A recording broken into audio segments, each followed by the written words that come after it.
Power, hour, LSU, boom! All night long. Yes.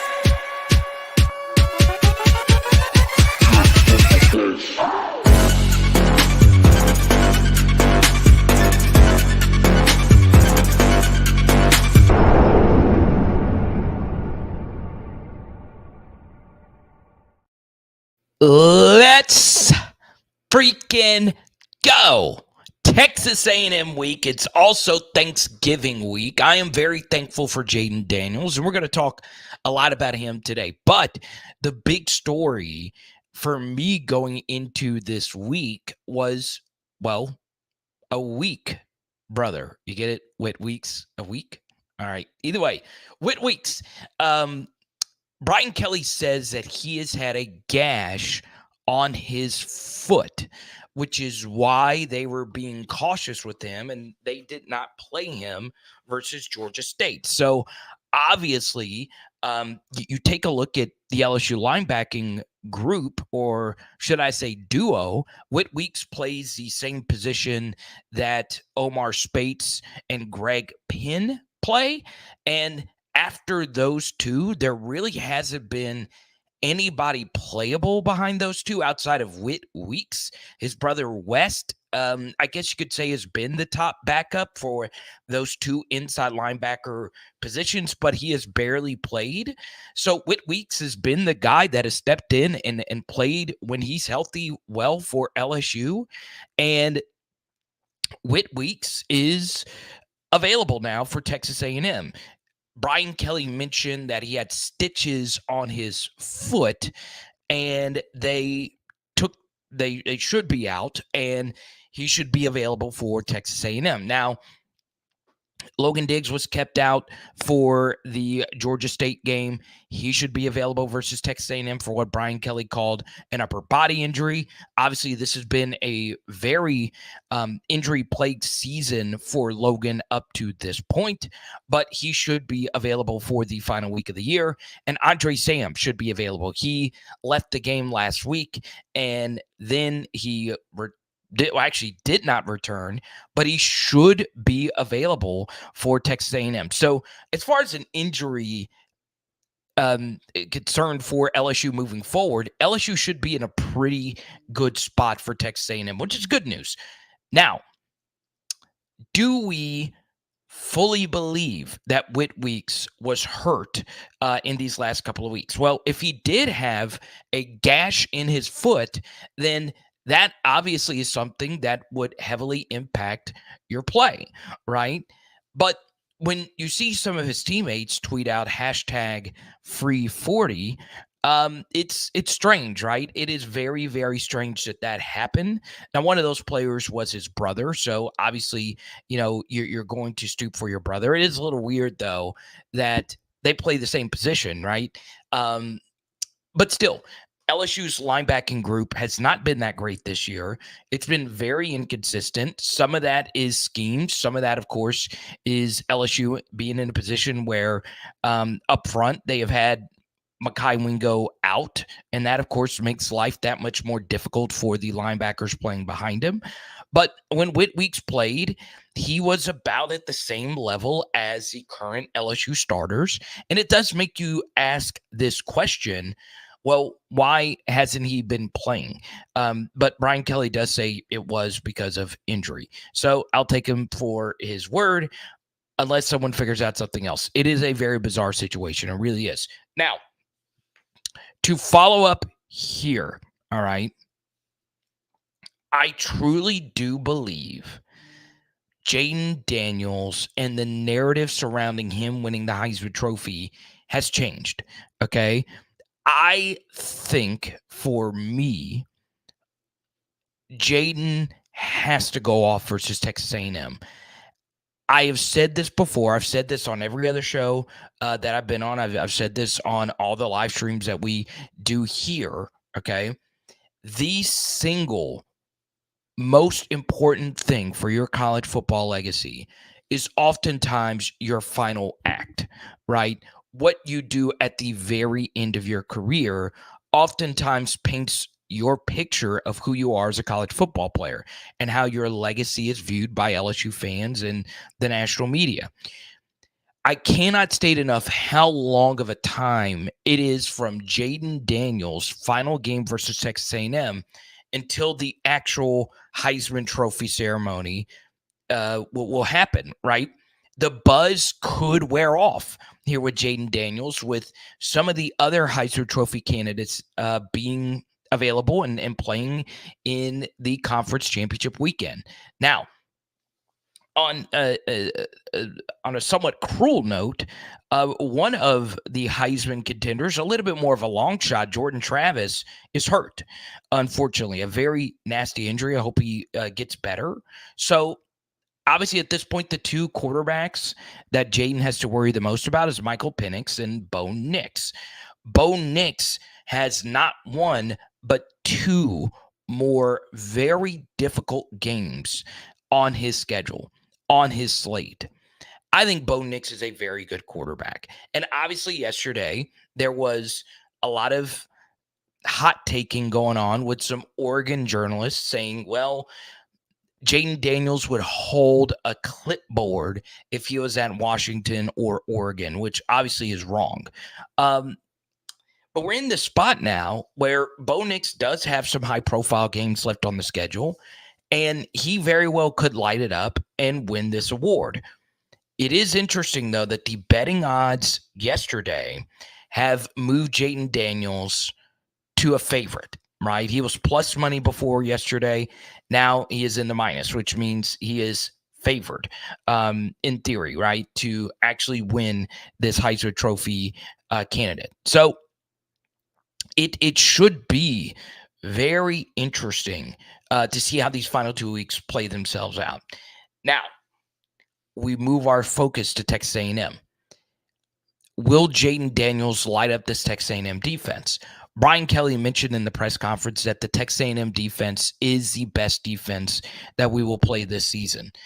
Slight disagreement. I think Alabama's defense is better, and we also have the added benefit of playing Texas A&M at home in a final game of the season where Texas A&M really doesn't have all that much to play for compared to last season when it was their final game of the season, right?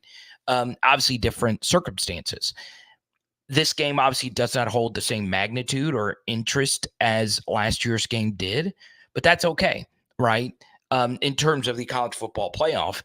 This year, though, don't you think Texas A&M would like to be the one to spoil Jaden Daniels' Heisman candidacy? They would love it. They would absolutely love it. And if we're being honest, one of Jaden's worst halves at LSU was the second half versus Texas A&M last year. So lots of demons to be exercised in this matchup almost every year. I do think Jaden lights him up. We saw LSU open at circa as an 8-point favorite. You've seen sportsbooks consistently now have it as a 10.5-point spread. And you take a look at the poll question here. LSU by 11 or more is currently winning this poll at 57%. Okay, so let's get to a few questions here. Let's go to Jordan. Is there any game plan for Jalen Henderson at quarterback? So this is also a big story going into this next week. For a while now, we thought it was going to be the Max Johnson Bowl, right? It was just 2 years ago when LSU was playing for bowl eligibility that Max Johnson had one of the best game-winning drives we have ever seen from an LSU quarterback to get us to bowl eligibility, including an absolute dime to Jaray Jenkins. So as we often think, college football is full of fun and interesting narratives. We thought after Texas A&M starters, their starting quarterback earlier this year, Connor Wigman, got hurt, that Max Johnson was going to lead things the rest of the way, but then he gets hurt. And now Texas A&M is down to Jalen Henderson, who is their third-string quarterback, a Fresno State transfer, and he is more of a dual-threat quarterback. Last week, he had a pretty good game, and we'll see what he can do on Saturday if they actually elect to play him. We don't know Max Johnson's full status. Obviously, we'll learn it this week. But if we're going to be honest about this quarterback matchup, this should be one of the biggest chasms in one team's quarterback going up against another team's, right? The one thing I would include, though, is Bobby Petrino has full reign of the offense. He doesn't have Jimbo Fisher over him. And I think this is a very different interim situation with Jimbo Fisher leaving and Texas A&M being in the position that they are right now, right? I don't think A&M players feel all that bad for Jimbo Fisher. They really don't. When you as a player know that a man got paid $65 gazillion to just not coach anymore, it's actually $76 million. I don't feel sorry for him. I don't know how you feel. The players look pretty inspired this past weekend, obviously against a not so great opponent, but Jalen Henderson, also out of California, he's only a sophomore. He is a year 3 sophomore, though.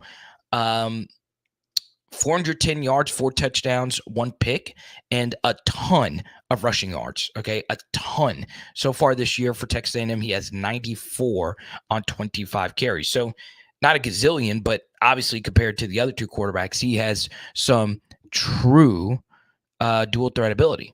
Okay. Blanche says we struggle with everyone. He says the Texas A&M secondary is not that good, even though there are some players on that secondary that we would love to see join our team this offseason. So there you go. Let's go Window Israel. Welcome to the channel with Drew Brees as his profile. It says JD5 for Heisman. I hope you hit that subscribe button. Good to see Kedrick in here. Johnny5, Joseph. Simper, good to see you. Jordan says, I'm so glad I got to go watch Jaden Daniels live. You are very lucky that you got to have that opportunity. Not many people can say that. Not many people can say that. Okay. Now, some other things Brian Kelly talked about in the press conference today that I found noteworthy. Okay. It's important to listen to the full press conference because sometimes you miss things that aren't tweeted out or clipped out. It's very important to take all of that into consideration, which is why I'm here, which is why I'm here for you. Okay. The first thing Brian Kelly said he addressed when he got to LSU was the offensive line.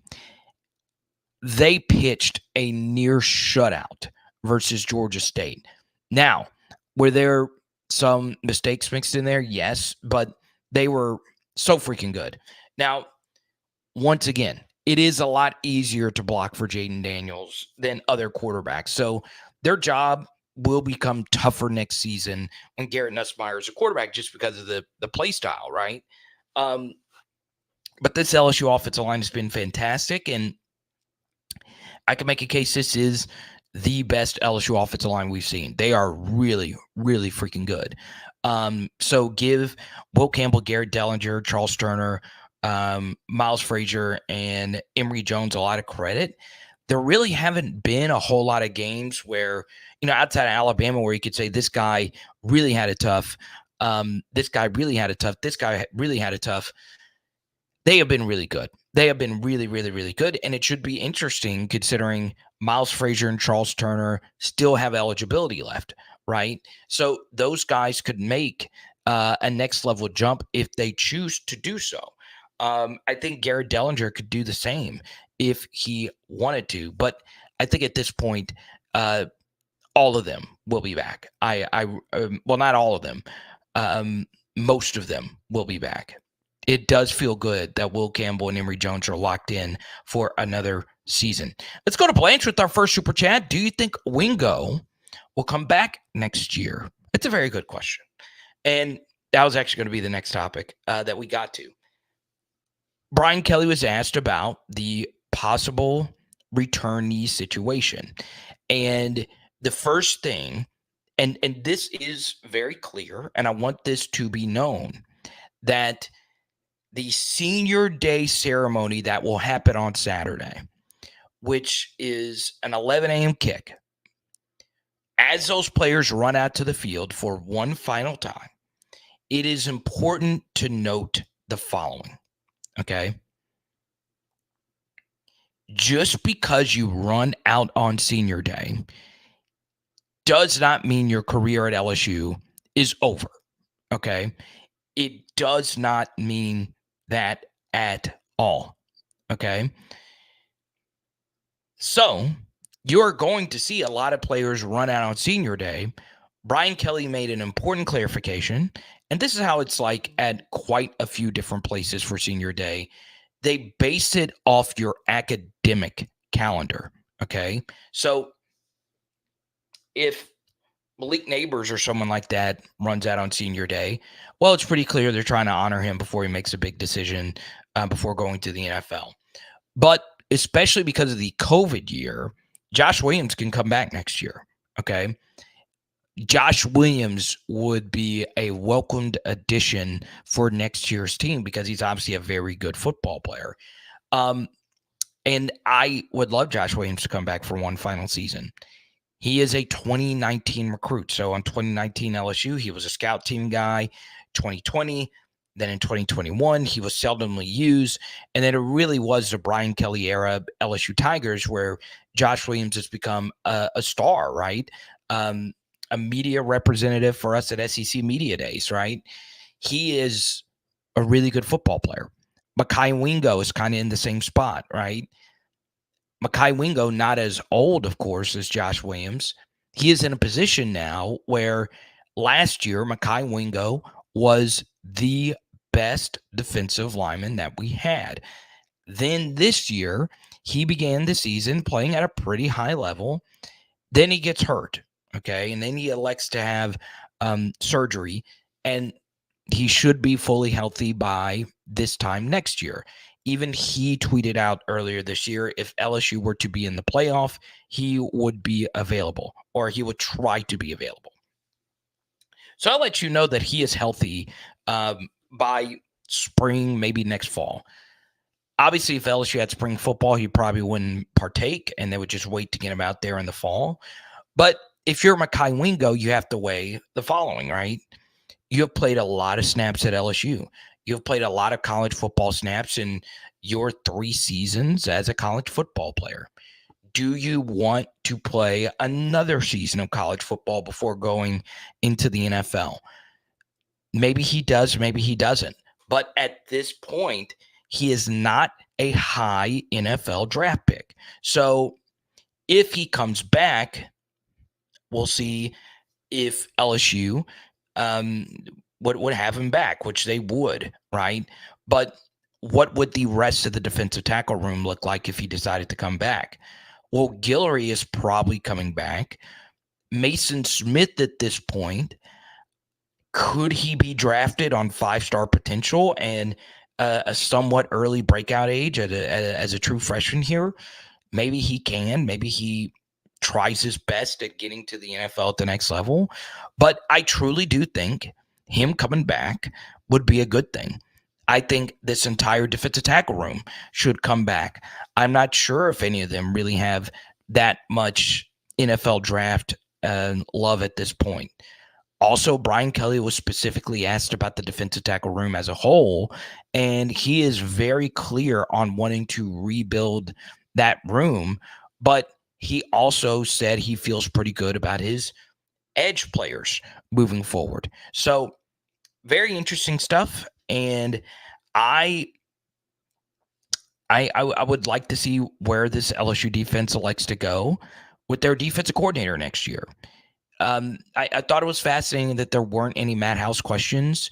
There was a question about the resolve of this unit, making not giving up any points after a slow start in this game.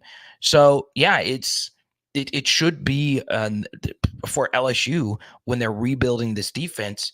They should feel pretty good about some of the players that they have coming back. My issue is, what kind of scheme do you want to run? What do you want to do? And the thing that bothers me about this defense is I just can't get over how uncertain we are of our roles in this defense, right? It's a very strange situation, okay? Now, We talked about all the injuries. We talked about Jalen Henderson a little bit better. It is also important to point out that despite it being Georgia State, Jaden Daniels' prolific performance earned him SEC or co-SEC Player of the Week again, right? He had it versus Mississippi State. He had SEC Player of the Week versus Arkansas. Obviously versus Missouri. He's been incredible in terms of SEC Player of the Week. Also, Brian Kelly was asked about Malik Neighbors for the Heisman Trophy, and he did say that Jaden Daniels, the numbers are starting to separate from everyone. I thought it was interesting that when asked about Malik Neighbors for Heisman, Brian Kelly made a very interesting move. He said, hey, let's take a look at Brian Thomas Jr.'s numbers. His numbers are better than the leading receiver at other institutions. So I thought that was very interesting. Also, to show love to BTJ, who has been absolutely fantastic for LSU. So there you go. I really appreciate the super chat, Blanche.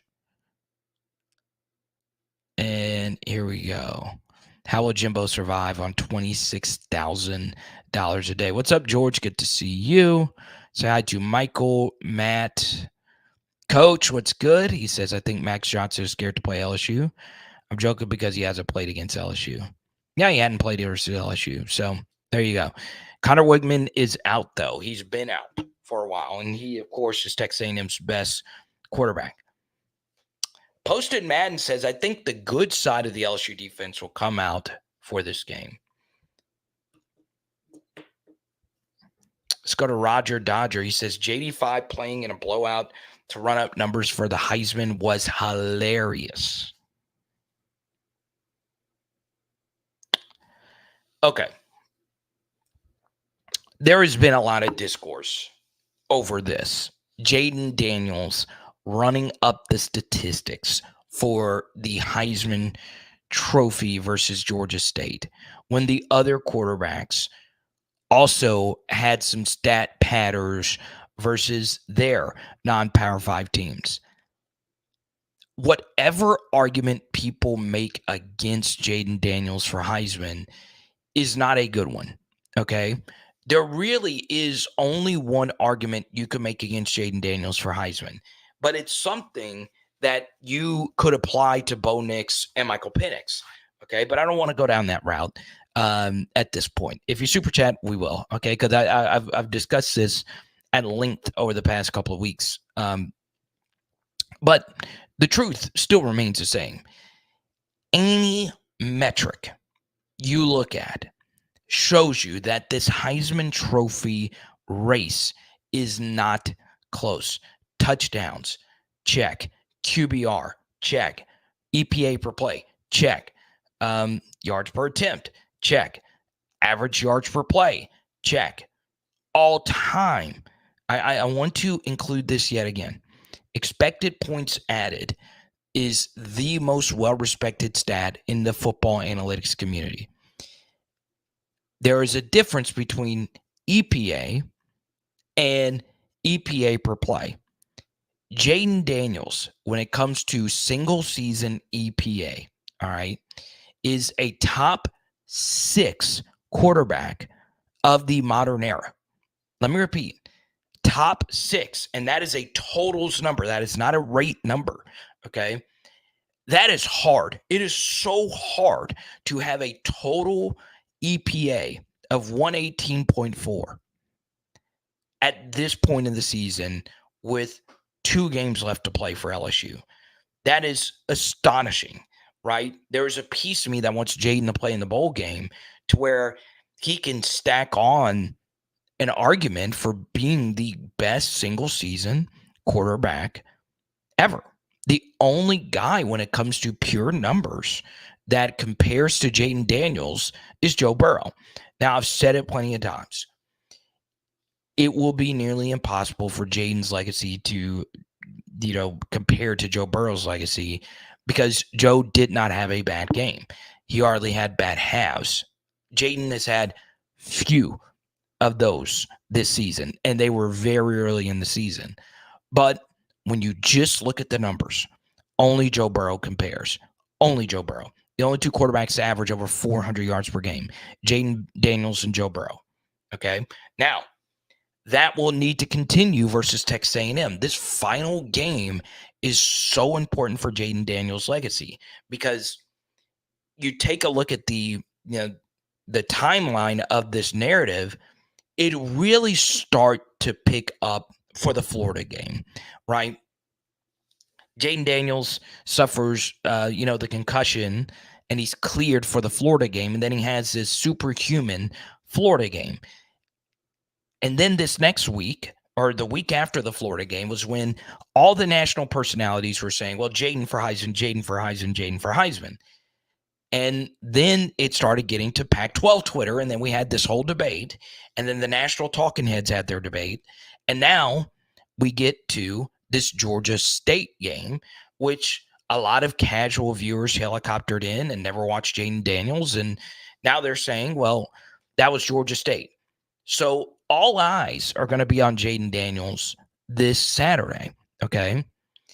The only thing that Jaden has working against him on Saturday is the biggest annual matchup in college football is happening at the same time.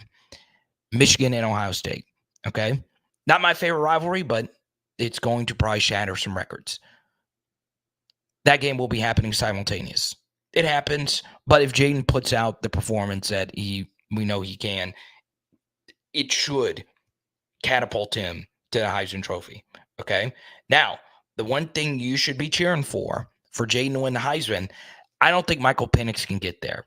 You take a look at EPA, take a look at, unless voters are just totally hung up on him being undefeated, it would be very hard for him to catch Jaden or Bo Nix at this point.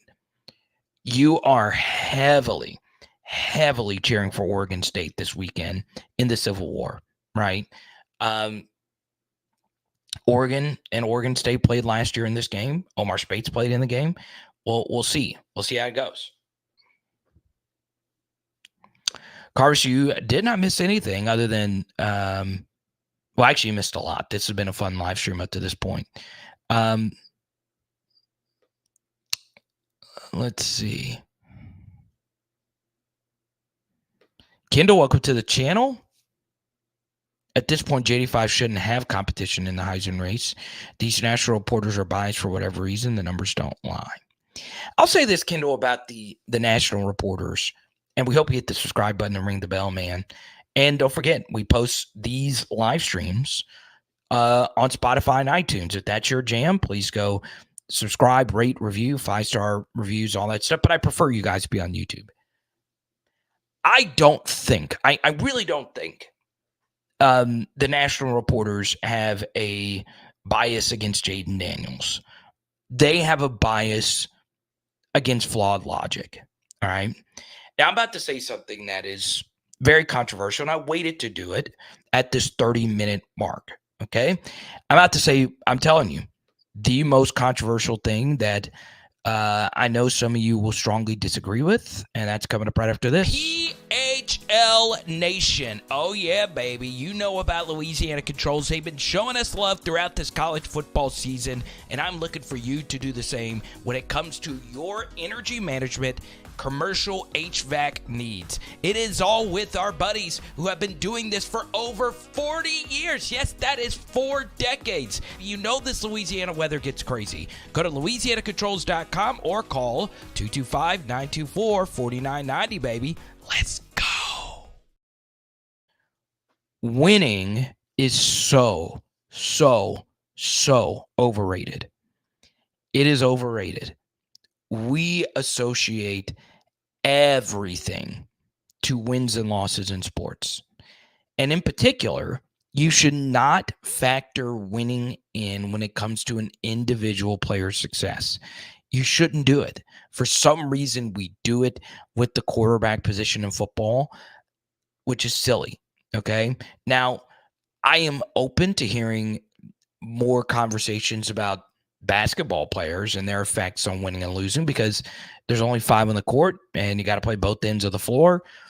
But winning is so stupidly overrated in American sports. Okay.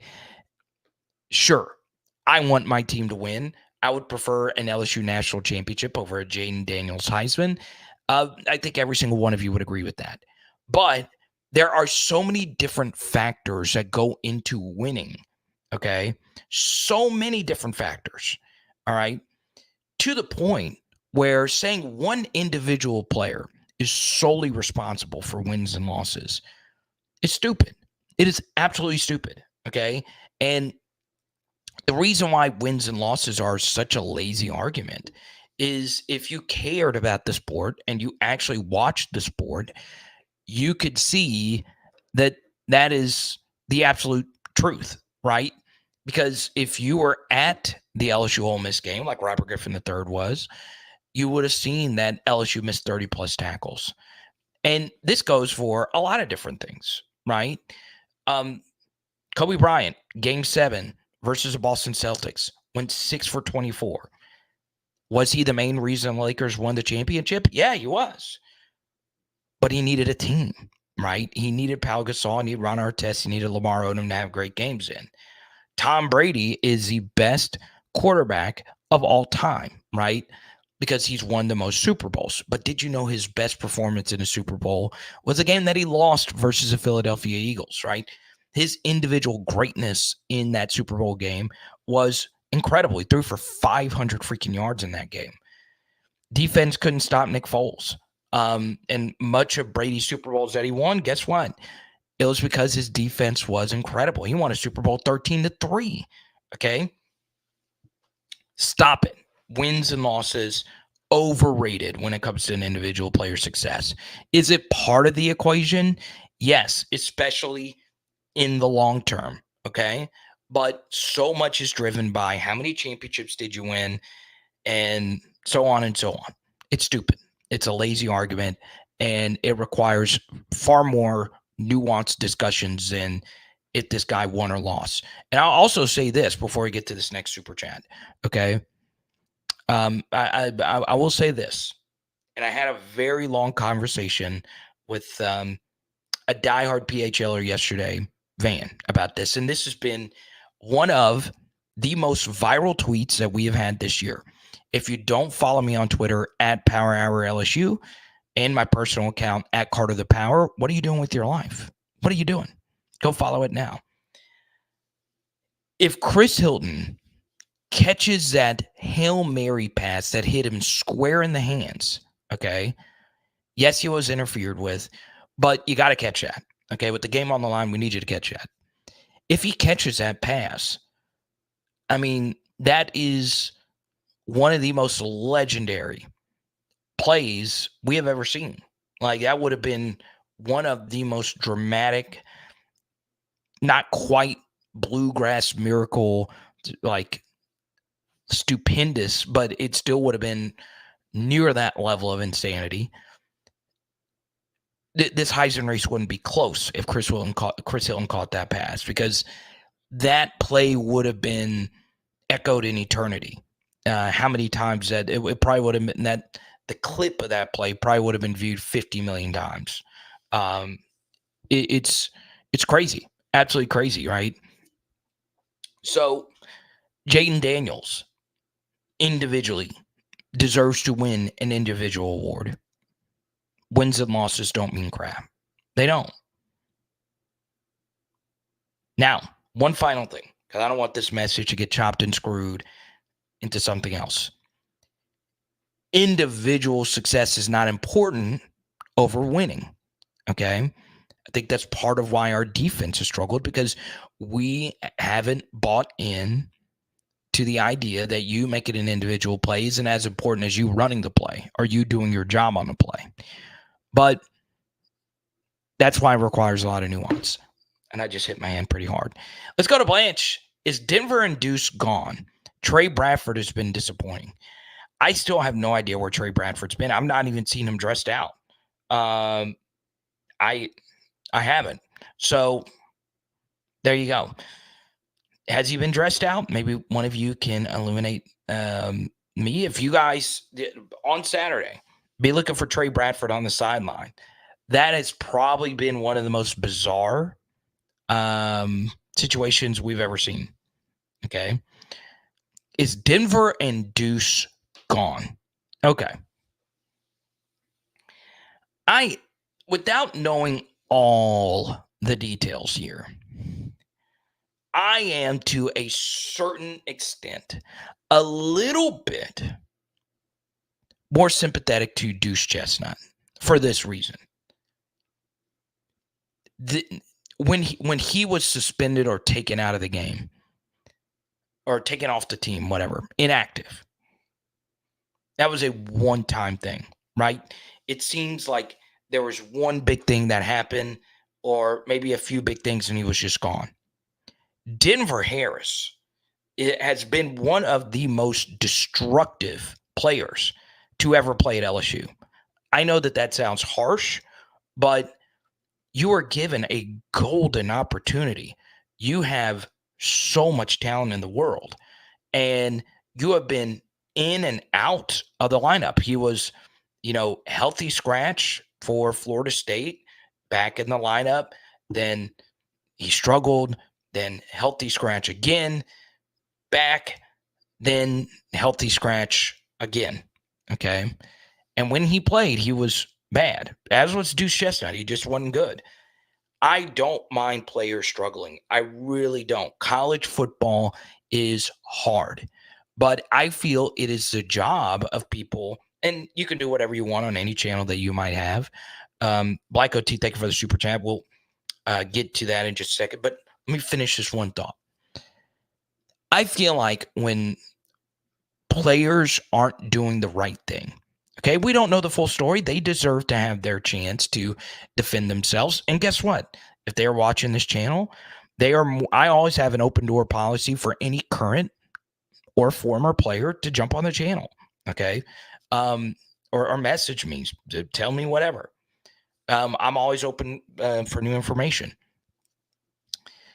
But if you aren't out there with the team for reasons that are not injury or obviously very serious stuff, if there's not a legitimate excuse for why you're not out there, you are deserving of criticism, right? Your best ability is availability. Okay. There are so many players that would kill for the opportunity to play for LSU or be a part of DBU, right?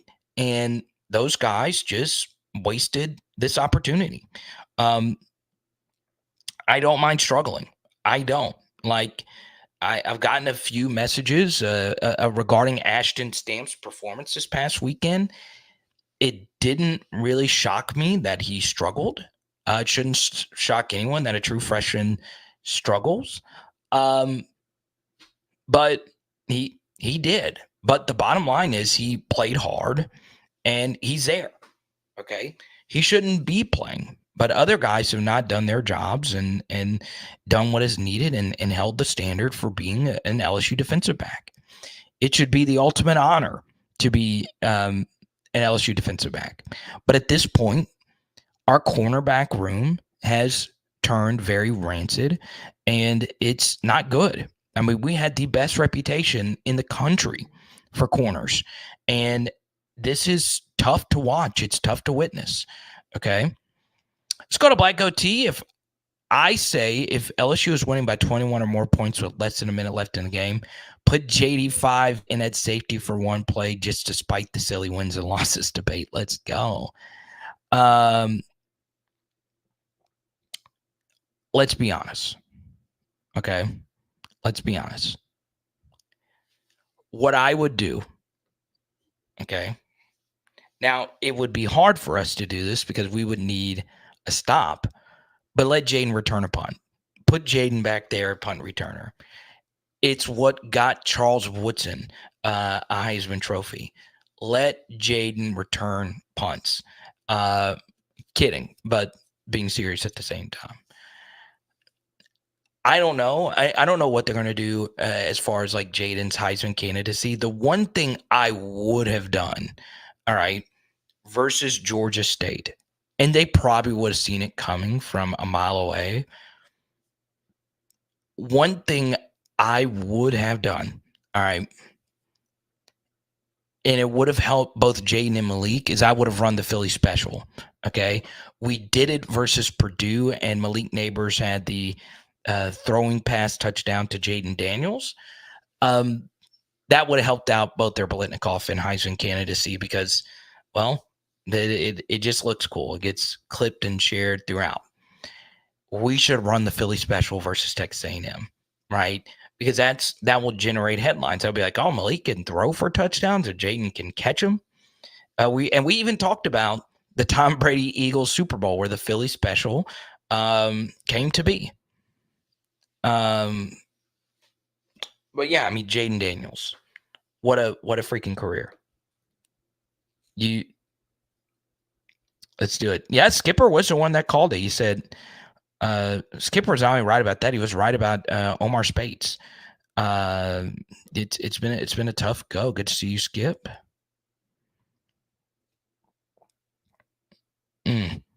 I'd say let's run the Philly special. Let's do it. Yeah, that's true. That's true. But let's run the Purdue. Same thing, same formation, same players. That's true, Michael B. I agree, man. Michael B. Super diehard patron, supporter. Gotta love it. My thing is find a quarter. If we just want to talk about wins, okay. Yeah, that's right. All right. Yeah. True.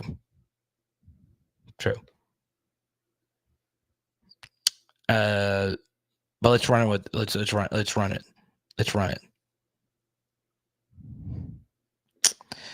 Yeah, LD.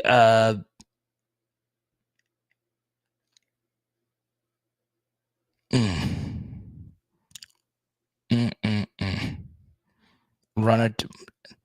We haven't needed them. I would have loved to have seen more of those last year, but I can't really complain about the LSU offense, right? One thing that will be interesting before we get to Wade's super chat.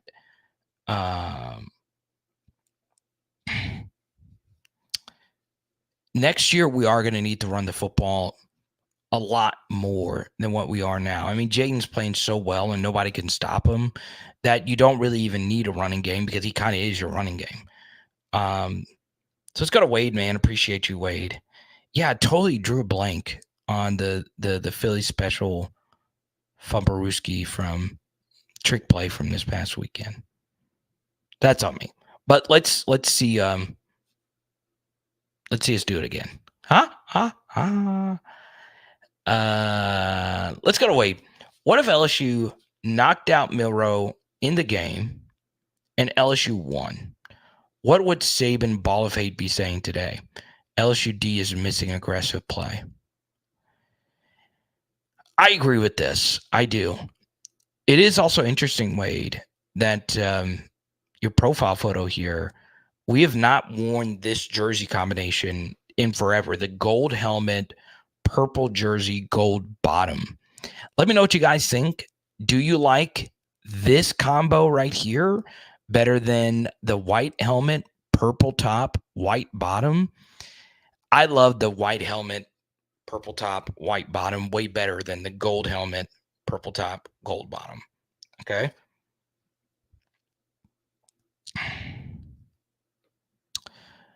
But yeah, I will say this.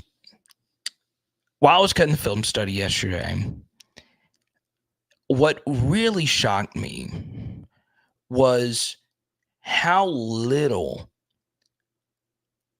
we care about contact on defense, right? It seems like we fear being tenacious. And what do I mean by that? Well, I won't single out any single player on this, but you could see it for yourself on the film study yesterday. So Georgia State, this was in the second half. They ran the football up the middle, and they actually ran it to the left side, and we had what I would consider to be a light box. Okay, we had 6 guys in the box, and we're playing obviously with two safeties, and they had a heavy personnel out there. They motioned their tight end. So we were outnumbered in the box, and that should be a successful run play, right? That's good offense if you run into a lighter box and you got more people in there. So the running back gained 5 or 6 yards. Jordan Jefferson split a double team. He couldn't make the tackle. And he ran through an open hole. And guess what? We hit him 5 yards after the initial run. Okay. That is a good stop. If they have us outnumbered in the box and they get 5 yards and we hold them to a 5-yard play, I would consider that a good defensive play. Now, in terms of success rate, that is a really good play for the offense, but it's not an explosive play. And for us defensively, it's not a great play, but it's also not a bad play. So why do I mention all of this? Well, both of our safeties did not come to help tackle. All their offensive linemen ran up and pushed him forward for an extra 5 yards. And that right there destroys me, okay? It is simple. Every single one of you probably watching this right now wouldn't be able to last a second on a Power 5 Division I college football field. I know I couldn't, okay? However, I would like to think all 70 plus of you watching this live right now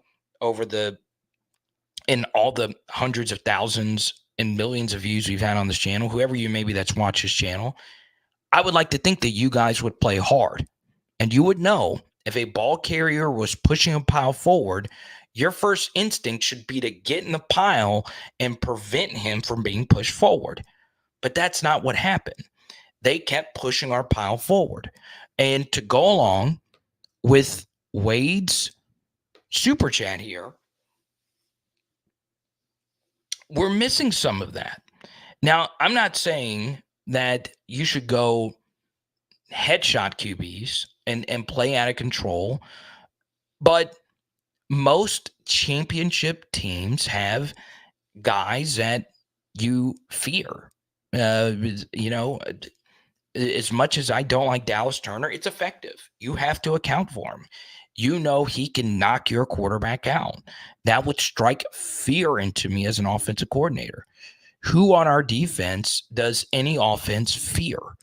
Do they fear, some of our defensive linemen who fire straight up off the football and hardly ever get pressure? No, they don't fear that. Do they fear our guys not diving into piles, being aggressive, making plays? They don't fear that. Do they fear our DBs right now? No, they don't fear that. There's no fear.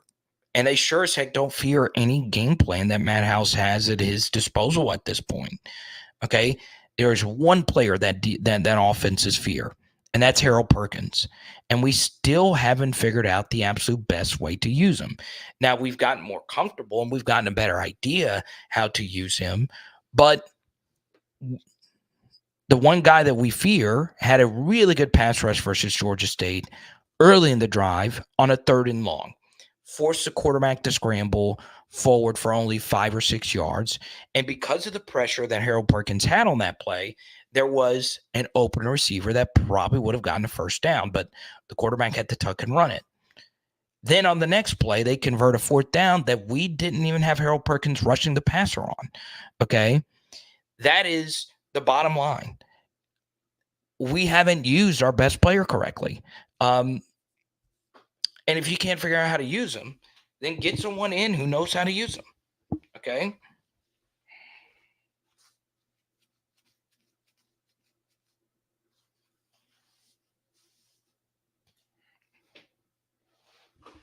Let's see. My pen fell apart. We see LA Mom in here, Sibs in here. Let's see Sibley. Thank you for all your support and generosity, Sibs. I do want this to be known as well. There is an outside shot. I'll be at the Texas A&M game. Outside shot. Okay, outside. All right. We are missing some bite right now. We are. LA Mom, don't worry. I won't rat you out to your boss. Yeah, Jay Madison, I don't want to go down this rabbit hole with that situation, but he was right. And I actually disagreed with Herbstreit at the time because I felt like the scheme was a bigger issue than like our mentality and toughness and all of that. But there was some truth mixed in there. Okay. I think also part of it is maybe we're lacking the leadership, right? Would this defense be as bad if Greg Brooks was still available? Probably not. Okay. Definitely not when Mekhi Wingo went out. So if you were to be asked before the season who are the two leaders of the defense, those would be the two guys you would pick, right? They were both voted captains and they haven't been there. We've lacked some leadership there. It's just the truth. Okay.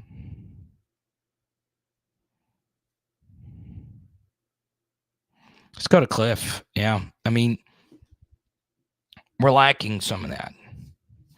We are.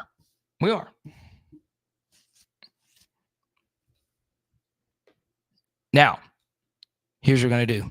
In the next 10, 15 minutes, I'll answer as many questions as we possibly can. But if you super chat, we'll keep going all day. I'll keep me in your thoughts and prayers.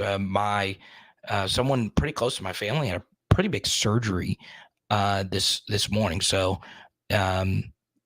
she still wanted me to do the show. It's not my wife, by the way, because I would tell you I'll feel as Haley. But yeah, everything apparently went pretty well. But I got like a phone call right when I clicked basically live. So yeah, that's why like at the beginning I was like just kind of spaced out. I was like, dang. But I know things went well. I know they did.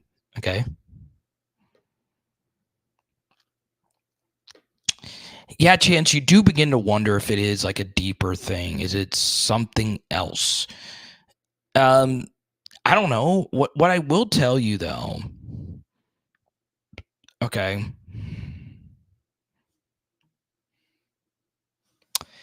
Are there other teams whose defenses have lost a step that were in that program?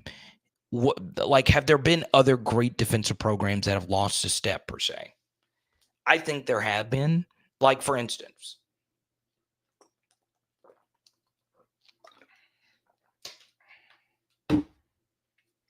the Florida Gators. Okay. Florida's defensive recruiting has gone down some, but not some amazing amount. Florida for years now, whether it was Todd Grantham then or Austin Armstrong now, they've had all different types of defensive assistants, okay? Their defense has continued to suck, okay? There are other defenses that you can look at, and you could see some of their elite play begin to fade, right? We've seen Georgia's defense get had a few times. Not a lot, but they've gotten had a few times. Now, they did shut down Tennessee last year. That was pretty impressive. But, Garrett Nussmeier went out there and lit up Georgia. We saw Peyton Thorne, who had not thrown for 100 yards, have a pretty productive day running versus Georgia. We've seen Georgia struggle with outside zone. So in theory, defenses have just gotten worse as all rules begin to favor offenses and games have just become more offensive per se. But Georgia still strikes fear in you, right? They still have occasionally elite performances. They're still top 10 in every defensive metric you can find. So defenses in general, we won't ever have a team like the 03 team that will totally win a national championship with their defense, okay? But we would like to have something better. This is LSU. We should not settle for anything less than elite, okay? We have got to get someone proven. We have got to get someone who has, a track record of putting out elite defenses. And and guys that would be very hungry and look at LSU as a career step up for them. Okay. If you look, a lot of the great coordinators at LSU are guys that were on the ascent of their careers. They weren't guys that was at another stop and then made a lateral or downward move back to LSU. Okay.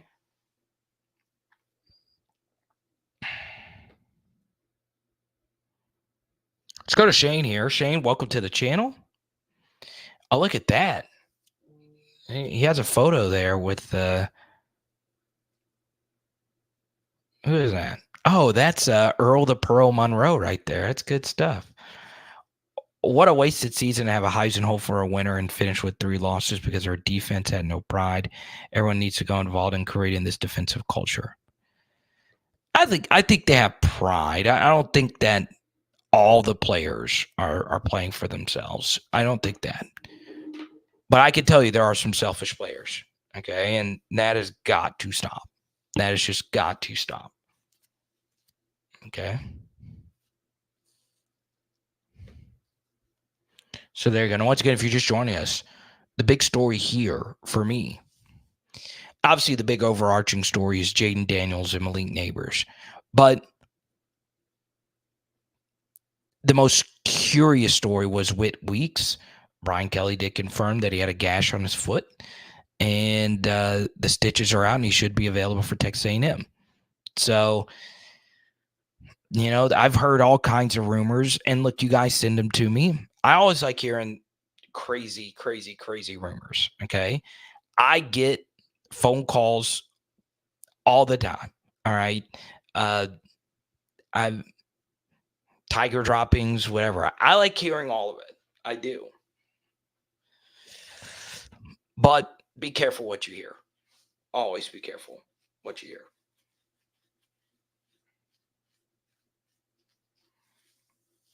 Ooh.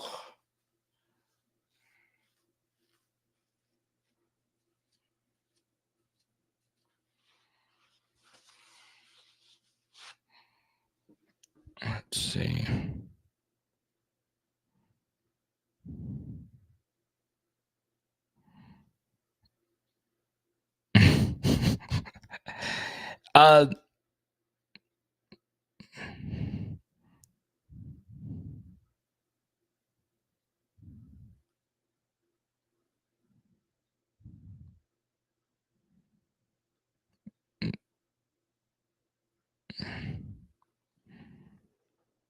Oh no, it's raining outside. I melt in the rain. I am glad though that we are seeing more of you guys sharing my Heisman Trophy. And it's not propaganda, it's just real stuff. But, you know, my Twitter account has basically been me showing love to Jaden Daniels. I just want to show you what I was talking about a little bit earlier today, okay? So the EPA, all right? EPA can be a very inconsistent statistic, okay? But this is a totals stat, okay? Totals. So cumulative. I want you to see in the far right column here for Jaden Daniels, all right? EPA for Jaden Daniels all time is already number 6, 118.4. Look at the total number of plays that Jaden Daniels played. 462 total plays for a 118.4 EPA mark, okay? Which I don't have the EPA per play numbers pulled up here. He's by far the all-time leader in EPA per play for a single season. But look at Patrick Mahomes, okay? Patrick Mahomes, a ridiculous 116.0 EPA for 784 plays. Jaden Daniels has exceeded his EPA with what? 300 fewer plays than Patrick freaking Mahomes at Texas Tech? Look at that. Look at that. 300 fewer plays. Jaden Daniels and Patrick Mahomes right there in the middle of your screen. It's wild, man. It's wild.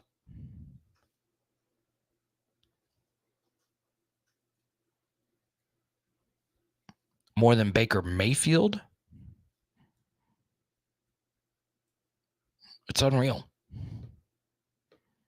It's truly spectacular.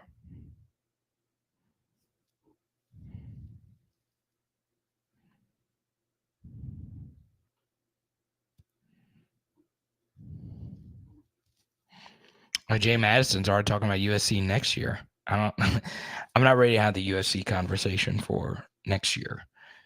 I will say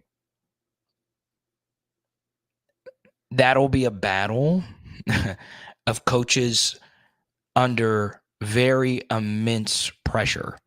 More so Lincoln Riley than Brian Kelly for obvious reasons. So there you go. I appreciate each and every one of you guys. Big thanks to Blanche, 2 big super chats, Black Goatee, and my guy Wade. Thank you guys so much. And I'll be live tonight, Blake Ruffino's show, AYS, 7:30, and then I'll see you tomorrow night, Tuesday night, 8:15 Central. Should be a good one. Hit it!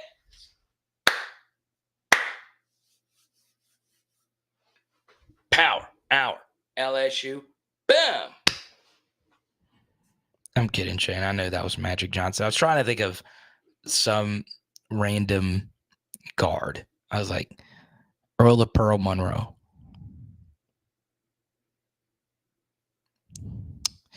Yeah, it does, though, Chance, but that was a single season mark. So it wasn't. So,